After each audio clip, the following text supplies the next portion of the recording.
Welcome, everyone. My name is Margarida. I'm part of the EURES team in Portugal. Today with us, we have a group of colleagues from Work in Denmark, which is EURES in Denmark. So we have Nguyen, we have Mette, and we have Jörgen. And we also have two companies with us. A bit later, introduce their recruitment needs, and depending on your interests, you will be able to participate in Welken's session or Fujifilm Diosynth Biotechnologies session. We will explain it a bit later. And we also have with us my colleagues Susana and Dora. And we will be here with you during this morning. So while Susana is introducing, so we will be here available on the chat as well to answer your questions. But I will pass on the floor to Susana to explain us how we will work during this morning. Yeah, thank you. At this stage, I would like to go over some brief rules we should be following during this session so that everything is working and is running as efficiently as possible. We have estimated that this first part of the session will take about an hour, and there will be time for questions and answers in the end. So what we would ask of you during this first session, since we are already, how many people? 49 people, 50, it's a round number. We want to give you the best possible experience. So what we ask of you is to keep your cameras off. So only the speakers have the cameras on, and also keep your microphones off during all the presentation to avoid any undesired noises. We have set this as a prerequisite, so you will not be able to open them up until later when questions and answer session starts. So in the end, you will be able to put your questions. We will ask you to raise your hands or use the chat, and we will try to answer you as best as possible. And when it's your time, we will be asked to turn on your microphone and your camera if you want to, and you can talk live with us and our Danish colleagues. In the meantime, while we are having this first presentation, our Danish colleagues will be available in the chat, willing to answer all your questions as well. So please feel free to use the chat and participate and share your questions, share your doubts with us, and we will try to accommodate. So these are the rules for this morning. And without further delay, I will pass the floor to Dora. Dora Silva, my colleague, will present briefly the EURES network, because many of you may not know it, and it's because the EURES network exists that we are here today. Dora? Very briefly, EURES stands for European Employment Services. We have a mission of facilitating the free movement and the recruitment of workers in the European Union and the European Economic Area. So this makes our mission in a transnational and cross-border way. So 31 countries make our area of mission, 27 European Union member states, and also some other countries like Norway, Iceland, Liechtenstein, and Switzerland that join our net. Our services are provided by around 1,000 EURES advisors. In Portugal, we have 35. You can access our services directly by the EURES portal. You have here the links. Also, we have the Portuguese EURES website and also other ways to contact us. For instance, events. We have the European Job Days page, so where you can follow many webinars. We also have a chat on Fridays. You have all the links here. And also you can ask for personal advice in Portugal by this link and register to ask for personal advice. Also, you can find us in social media, LinkedIn and Facebook and all those you know already. So no further delays. I also leave the floor to our Danish colleagues and we'll follow with presentations. Thank you. I'm not Danish, but I will try to share a video.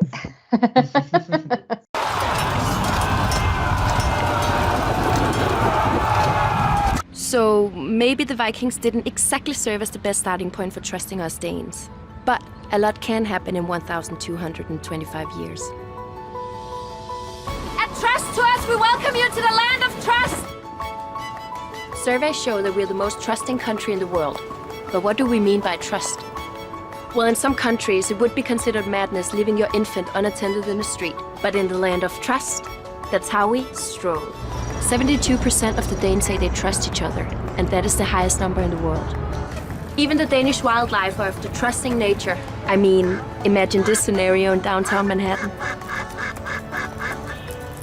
Blind trust has led to a lot of things, and in our country, we trust our chefs. As a result, wild fooding has become mainstream. Se, jeg har fået en hvid chokolademad med i dag, med skovmyre på. Må jeg smage? Ja. Det giver sådan en god effekt med myrerne på. Sådan lidt citrusagtigt. In Denmark, we keep our word, and we're never late for an appointment. We have the most precise mechanical clock in the world, and since it was built more than 50 years ago, it has never been late. Not once! Right now, the first act is starting. The capacity of the opera is 1,500 seats. That's a lot of jackets. And here's another thing. They're left completely unattended. But I better leave this one hanging. I trust someone will need it later. We even trust our men to take maternity leave. This is Denmark, a bunch of trusting folks. Some might call us naive, but we believe that trusting one another makes all the difference. And you should try it too. Try trusting someone just for 5 minutes a day and see for yourself the magic power of trust.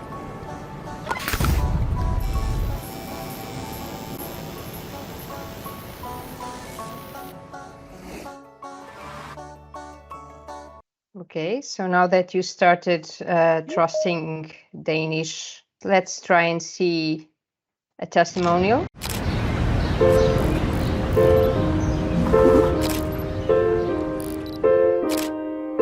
I was looking for something else. I was looking really to change my job, to change my life. I was 40 and I decided it is now or never.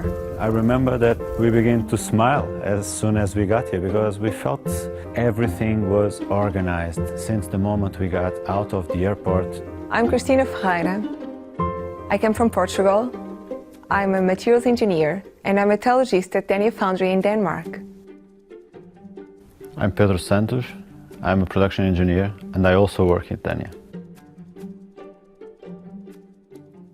One thing we found when we came to Denmark is that people live more with each other. They enjoy to be at home with the friends and they invite you to their house, to dinner, to go out.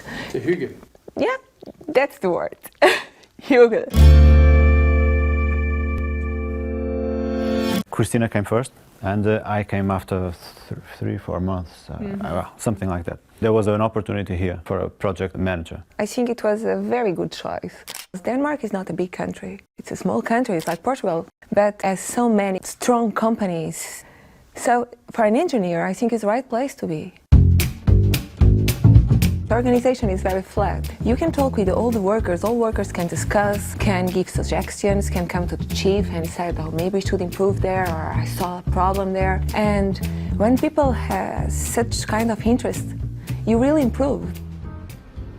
If I should advise some of my colleagues and friends to come to Denmark, I will say them yes. It's a technological country. If you want to make a career, you can also choose between so many different areas and so many different companies. You can try a different way of work. So you can really improve here and you can make a good job. So we like it here. We don't intend to go back. We feel well, so if everything goes well, we will stay. Yes, I think we are not going.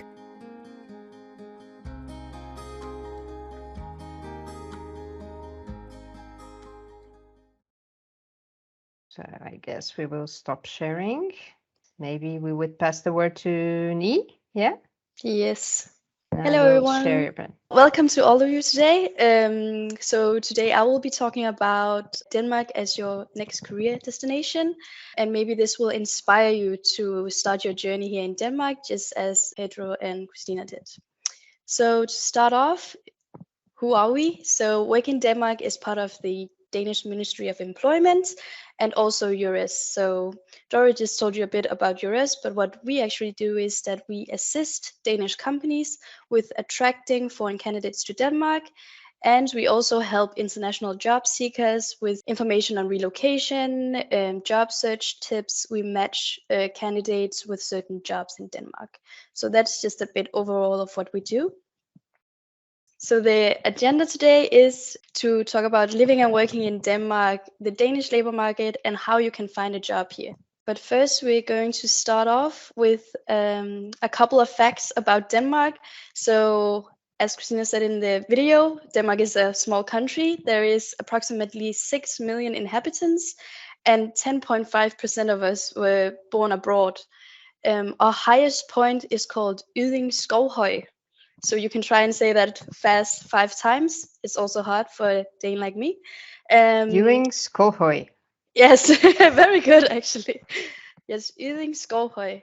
And it is at an incredible height of 172 meters above sea level. And if you love to swim, Denmark is the place to be, because you can never be further than 50 kilometers from the sea at all times.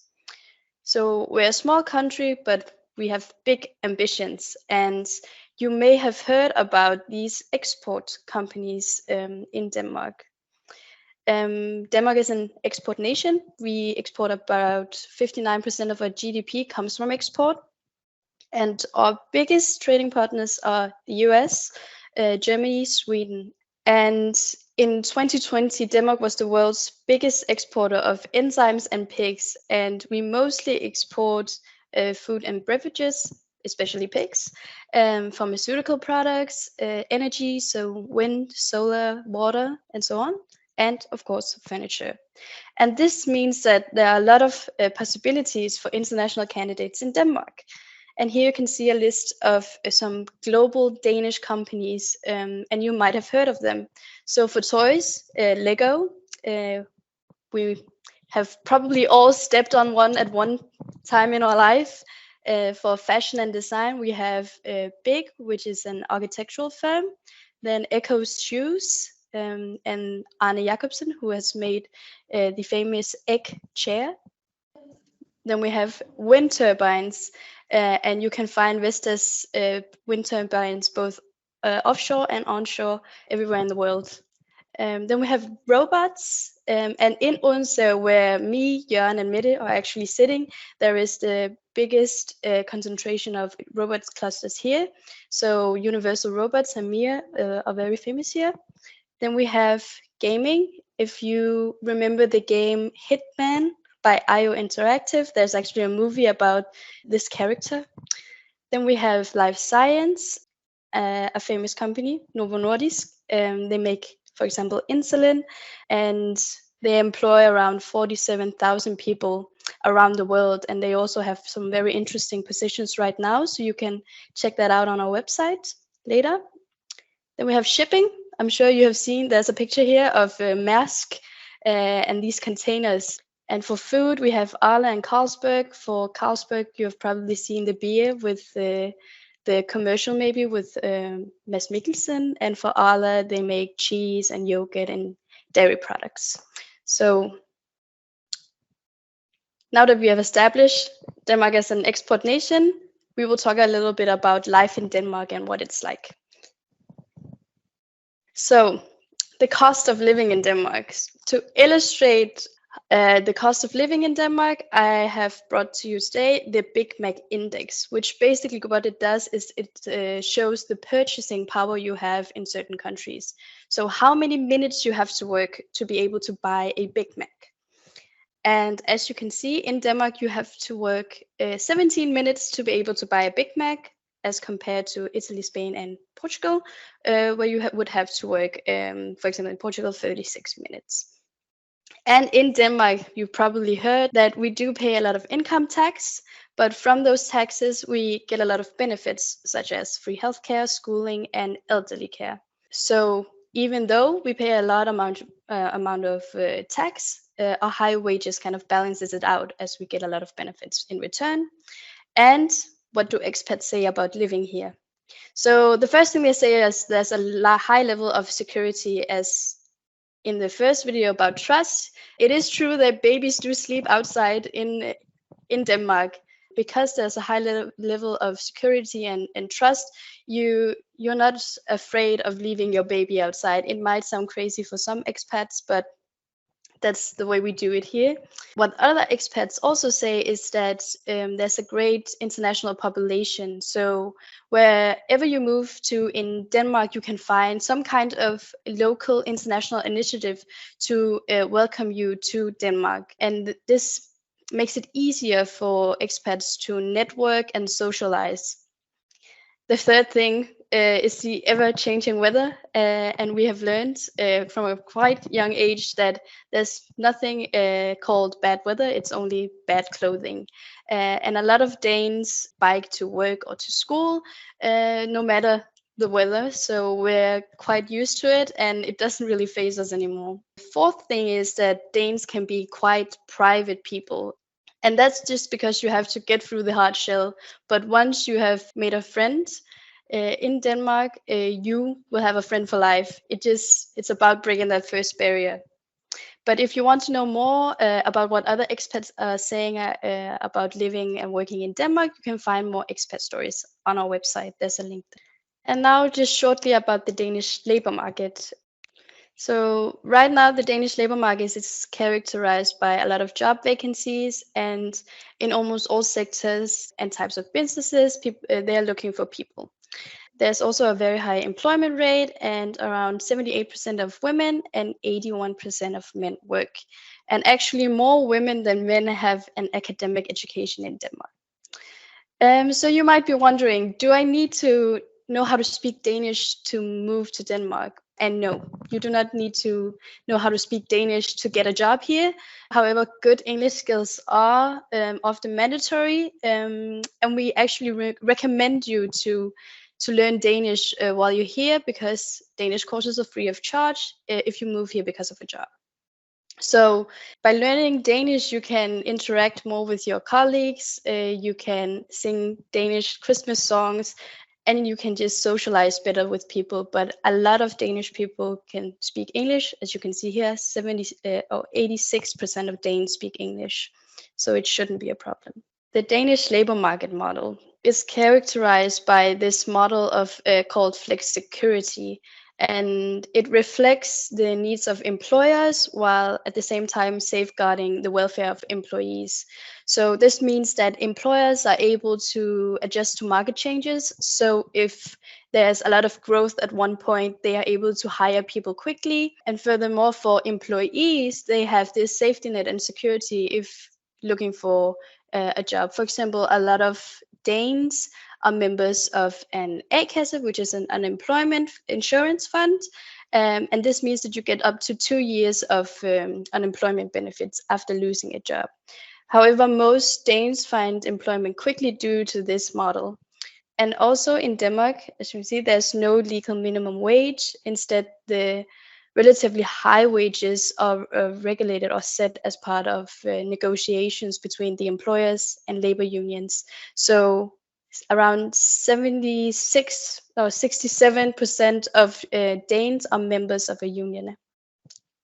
Yes, so Danish labor conditions. We talk a lot about work-life balance in Denmark, and that's because it's true. We have a 37-hour work week, which means that when you're off work, and you can spend time with your family. A lot of Danes are members of associations where they play badminton or football or cook dinners with the family or whatever. So people respect that when you're off work, you're off, and that just gives you a lot of more time to spend with your friends and family and socialize, and a lot of time for hygge, as Christine said in the video. And also we have 6 weeks of paid holiday here. So this means that you can kind of place them where during the summertime and during the Christmas vacations time. And that means that you don't have to work that many weeks to be able to look forward to a vacation. And a lot of Danes are actually satisfied with their jobs, and that's because that when working in Denmark, you get the chance to to learn throughout your career. So you get to learn new competences, you get to learn new skills. If you go to your boss and say, hey, I'm looking for these new challenges, they are more probable to say, yes, you can go do this. And this makes it so you're satisfied throughout your career.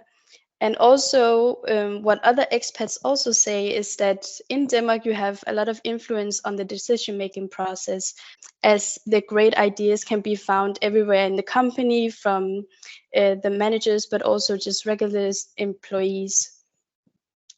Danish workplace culture.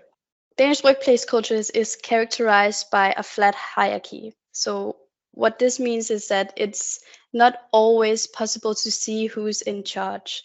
A lot of expats say that during an interview, they're not sure who is the boss, who is the recruiter, who is the manager. So here there's a lot of equality when you're in the Danish workplace. And often your boss will say, my door is always open. And that is really true. You can always go to your boss and say, hey, I really need some help with these tasks. Can you maybe get someone to help me, or so on? So the door is always open and everyone is treated equal. There's also a very informal setting in regards to your clothes and the tone of communications. You can joke around with your colleagues and even your boss or managers. And this just makes it for a very fun workplace. And also working in a team in Denmark means that you have trust. The key word here during this presentation is trust, because you trust that your team members will do the task and carry out the task, and there's therefore no need for micromanagement. A very important factor is that you never lie or try to cover up a mistake or a delay. And if you do, people will probably make fun of you, but in a loving, humoristic way, to kind of be like, you messed up, man. But it's never something serious. We do a lot of self-mocking. So if you can laugh at yourself and laugh at others, it means that you're really part of a team. And in Denmark, it's not uncommon to bring a failure cake or failure beer. So a kvejebajer, it's called, or kvejekage, to kind of, again, this humoristic take on things. So this was just very, very shortly about living in Denmark. Now we will look at how do you actually find a job here. So as you can see, these are the current shortages in Denmark. There are both some highly qualified positions and skilled workers. For the highly qualified candidates, we are looking for engineers, IT specialists, life science specialists, medical specialists, business, finance, procurement specialists, and researchers. So a lot of specialists. And then for the skilled workers, we have within hospitality, construction, industrial manufacturing, health, transport, and logistics. And don't worry if you don't see your field on this list. It does not mean that there's not a job for you. You can go on our website and check out the jobs that are relevant for you, but these are just the ones that we are in high need of. Yes, and if you're interested in a career within life science or health, you can go to the Medicon Valley website, where you can see here that this is just a map of Copenhagen, but you can see what kind of companies there are in this area that could be relevant for you. The life science field is not only concentrated to people within pharmaceutical, it's also for people in business, people in IT, so a lot of options there. And here are just some great job databases where you can find jobs in Denmark. Of course, the Work in Denmark portal, where all of the job vacancies are in English. And I will try at the end to kind of show you how to search for jobs. The EURES portal, where you can find jobs in Europe and also create your CV on the portal. We actually at Work in Denmark help companies match candidates to jobs. So if you create your CV on the portal, you might get a message from us. Then we also have online job fairs, which is a great place to talk to employers and find jobs.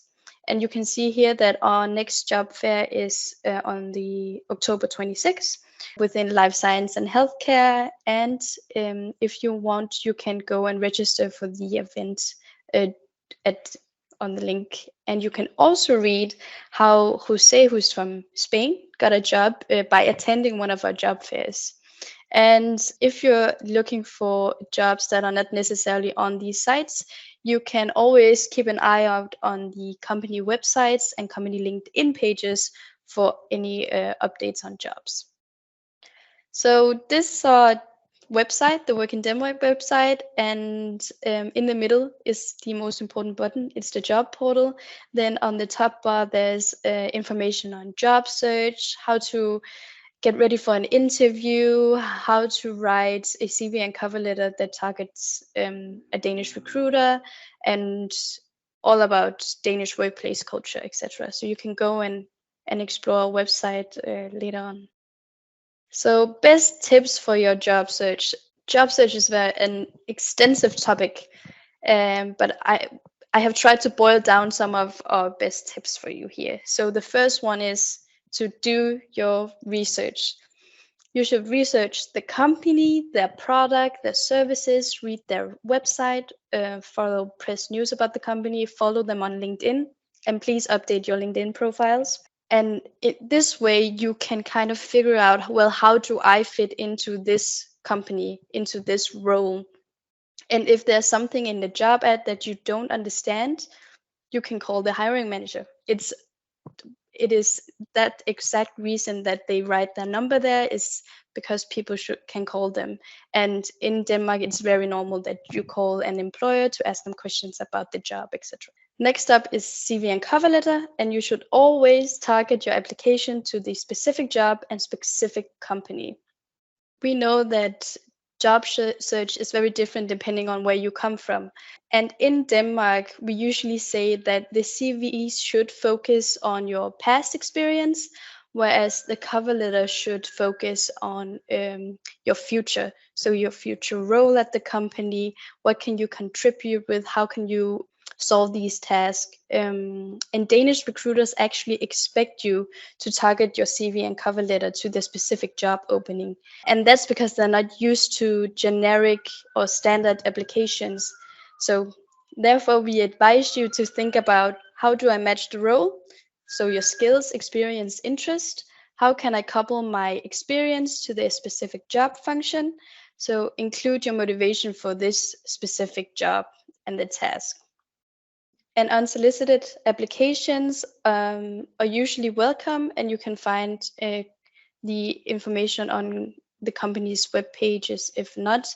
But when it comes to unsolicited applications, it's even more important that you do your research and you explain to them why they need you, because why would they hire you if they weren't even looking for you in the first place? But these are just some of the tips, and I really recommend you to go check out our video tutorials and e-learning.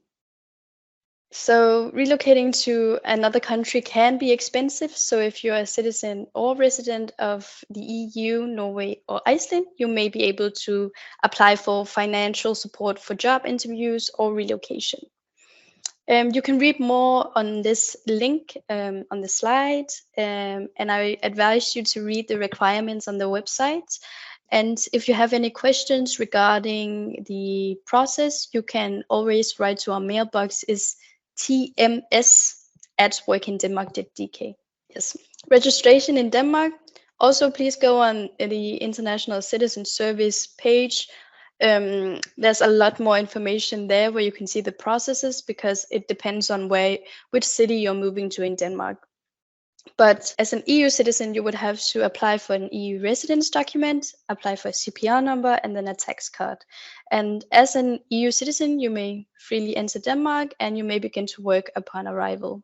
But you can go on the website and read more about registration.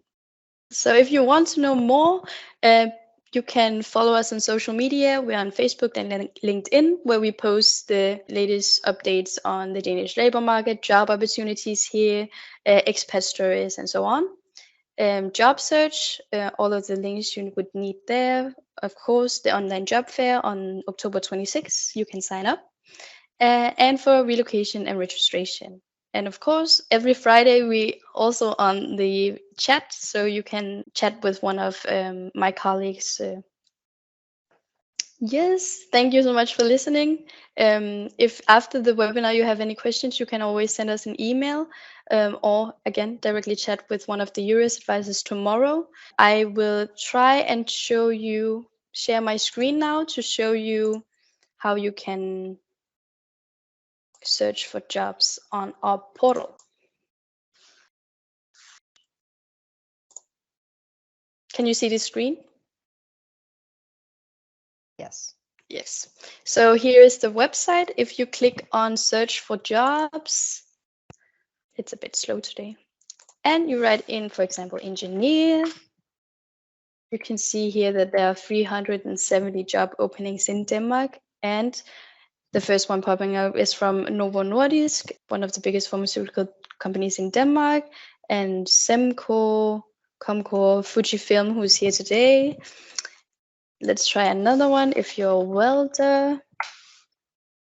Yes. So the first job here is from Relcon, who is also here today, but you can also find other ones. Yes. And now I will open the floor for questions. And Anna, you will be moderating, right? Yes, we will try to moderate. Yes. Just would like to add something regarding also targeted mobility schemes.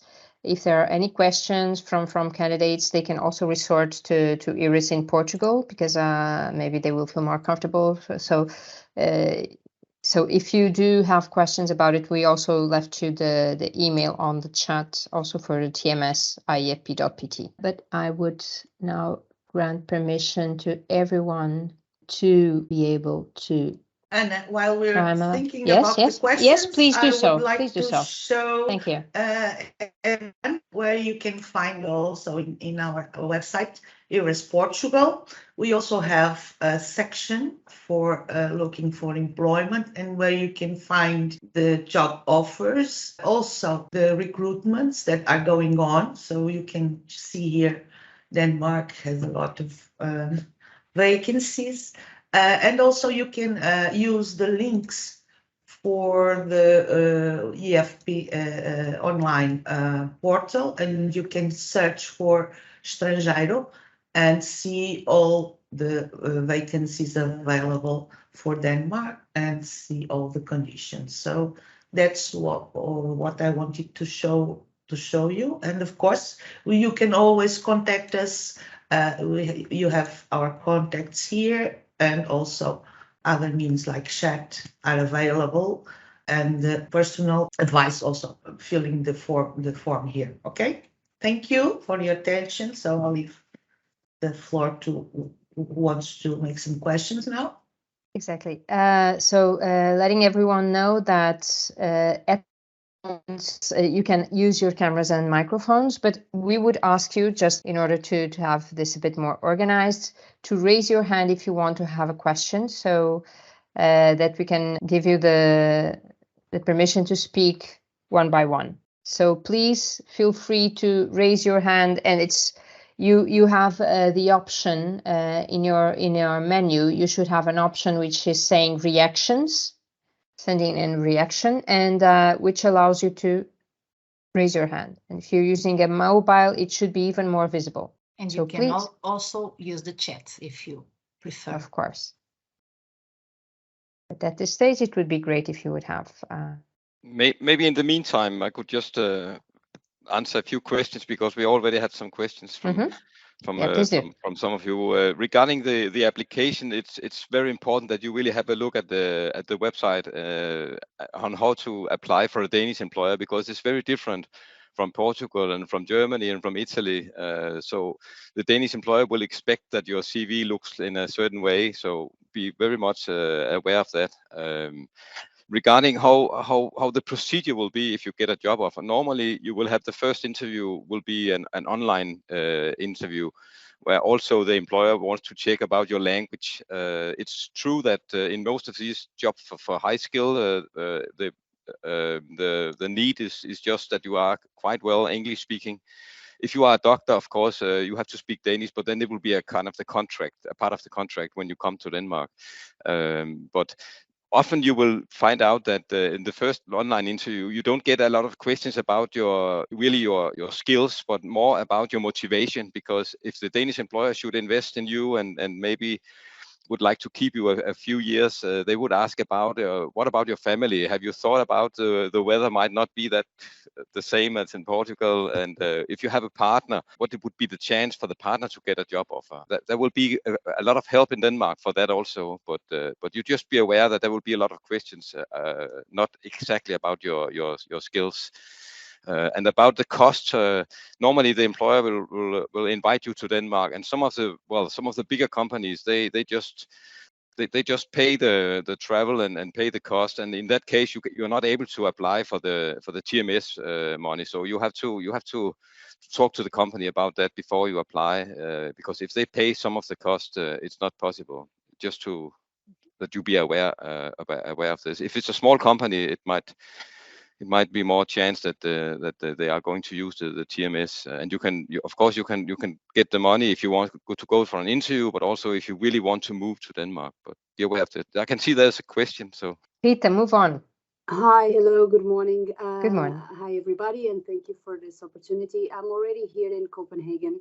I'm working for a Danish company already, and I'm really surprised to hear about this European financial support for relocation, because I've never been told about this one, and I work for one of the biggest ones, and they didn't support anything.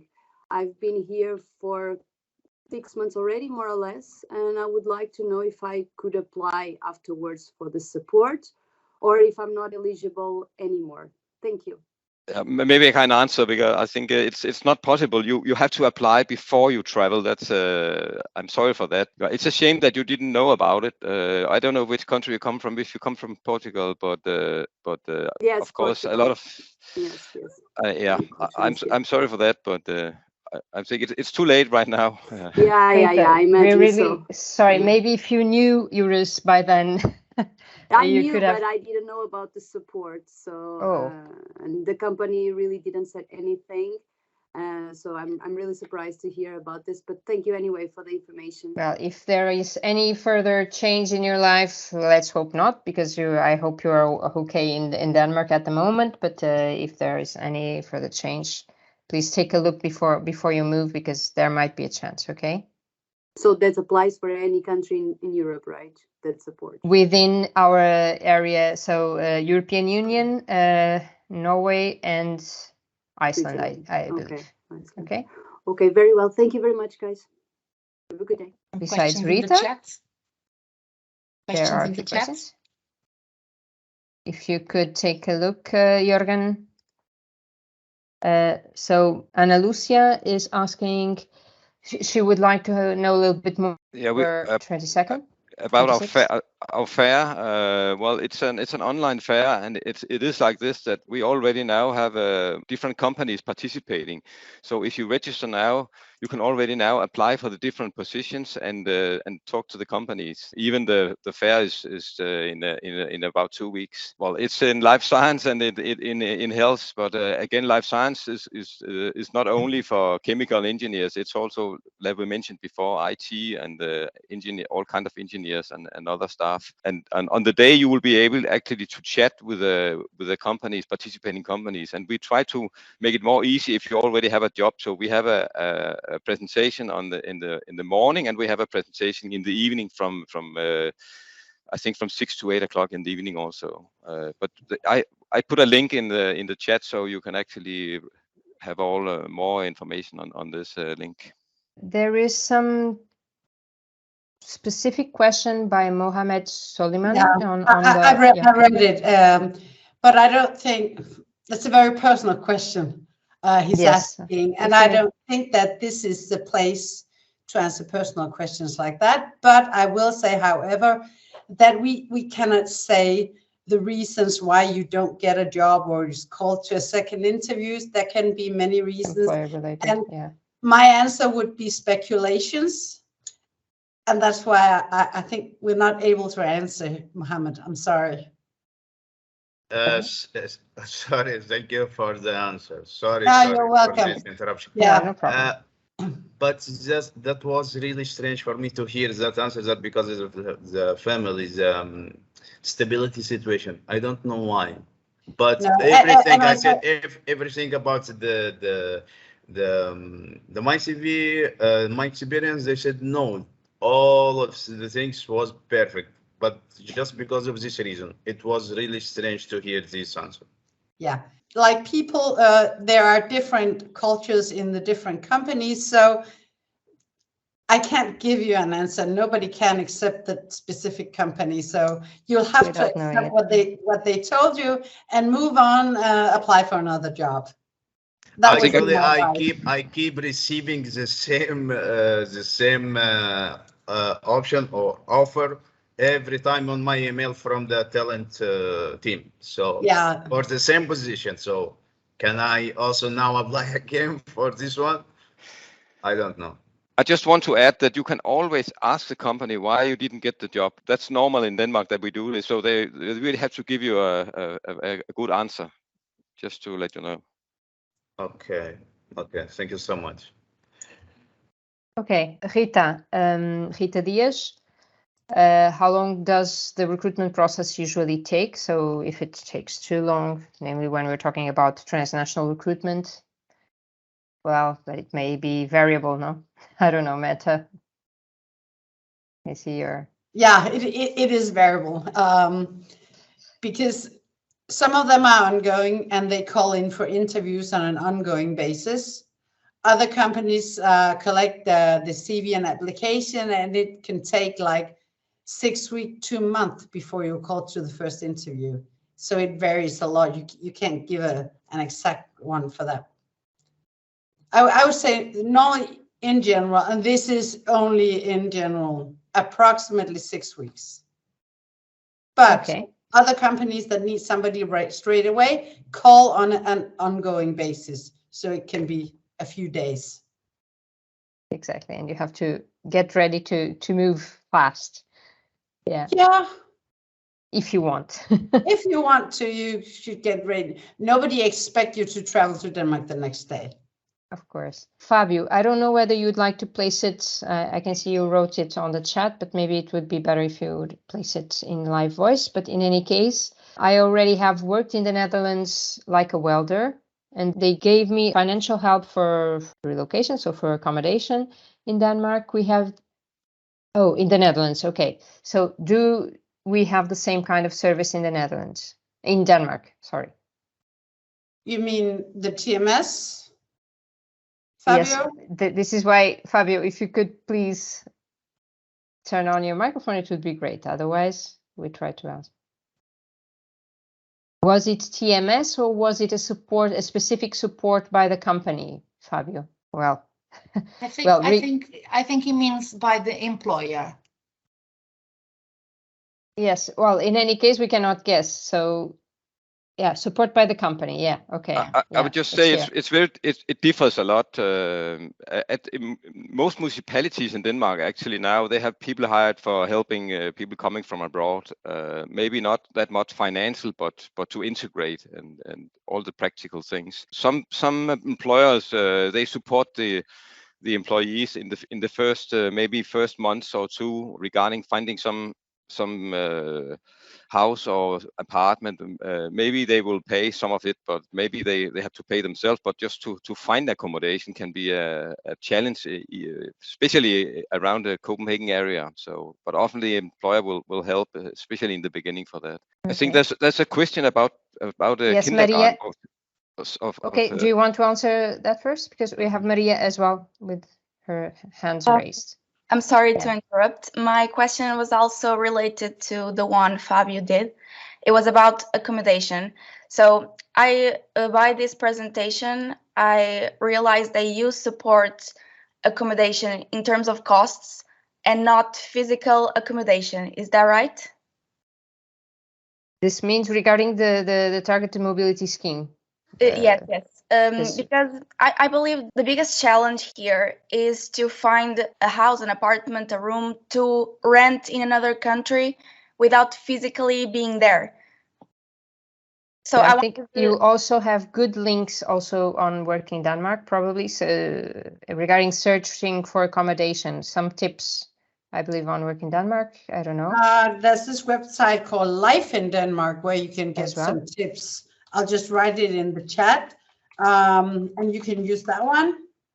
But otherwise, as Jörgen said, a lot of municipalities has hired somebody to help expats with and direct them where to find locations where they can rent apartments or houses.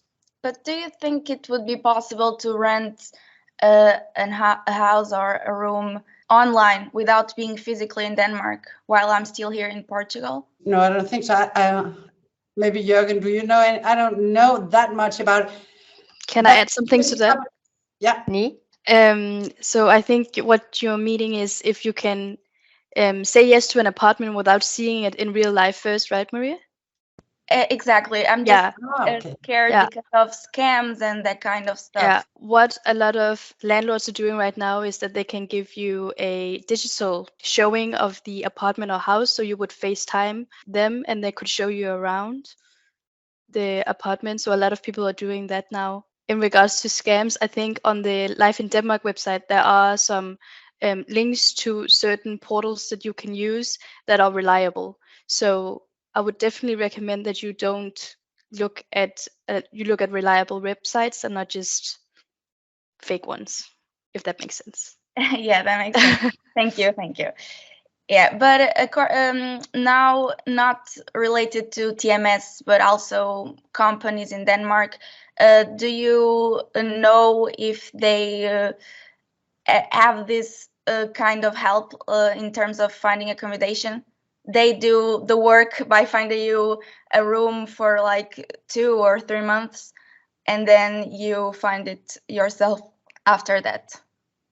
Well, a lot of companies does when we have for example, in the hotel and restaurant, it's normal that they will help to find some accommodation for the first 2-3 months. At the moment, we have a project with care assistance. And it's all organized. So before they come there will be a room or a small apartment for the first 3 months. But of course it's different from company to company. Okay, and also which area you are, because Copenhagen is very expensive, and there could be other, maybe Aarhus in Jutland can be quite expensive. But if you just move outside, maybe 30 kilometers, 40 kilometers outside would be much more payable. And transports are quite nice in Denmark, so accessibility is very user-friendly. And often in Denmark, young people sometimes they share an apartment or share a house, so it will be cheaper for everyone. Yeah, that would be great. Thank you. So it's just a matter of discussing this with the company in the interview, right? Exactly. Just ask. They will be glad that you ask. Okay. Thank you so much. That's it. Let's go back to the chat questions. So coming to the kindergarten, so support eventually, do we have any support for a kid in school age? So first of all, we have international schools, but when if they go to the public school, there will be some teachers in the beginning to support the children coming from outside. It's very organized, so you shouldn't be afraid of that. And sometimes I would recommend that you actually use the public schools or the private Danish schools, because after maybe 2-3 months, the children, they start to speak Danish and they are very much more integrated. And if they have to travel maybe 50 kilometers for an international school, they won't get the friends to play with locally. So and it's also a way to get new contacts for the parents, because that's very much where they meet other people in the school or in the free time and so on. So I will recommend that. Okay, we have 2 other questions on the chat. It's a pity people don't raise their hands, but anyway, Sarah, how can I evaluate the salary offers in Denmark? Any tips? You're negotiating and you're offered a job. Could you see references for? I would say if you Google salaries for a chemical engineer, whatever you are looking for, you will get a list, and some of those links will be probably the union would have very good statistic on what would be the average earning, and what would be, if you are a newcomer, what would that be, and if you have 20 years of experience. So that's quite useful. Or you can contact directly the union in this area, they would be helpful and would be willing to help about that. Yeah, and I think I want to add that it's very weird because we are pretty much considering ourselves as very open in Denmark, but we actually don't talk much about salary, except that if you're happy with your salary or not. But we use the unions, and the companies, they always write that it's according to agreement. So most companies have an agreement with the union. So you can always call the unions and ask them if it's a fair salary. Well, we have a question by Alice, which is a bit personal, but in any case, it has to do with the labor market needs as well. So Alice is a child psychologist and a hairdresser. And which job do you think is most needed in Denmark, or eventually where you could better fit at the stage, right? Between child psychologist and hairdresser.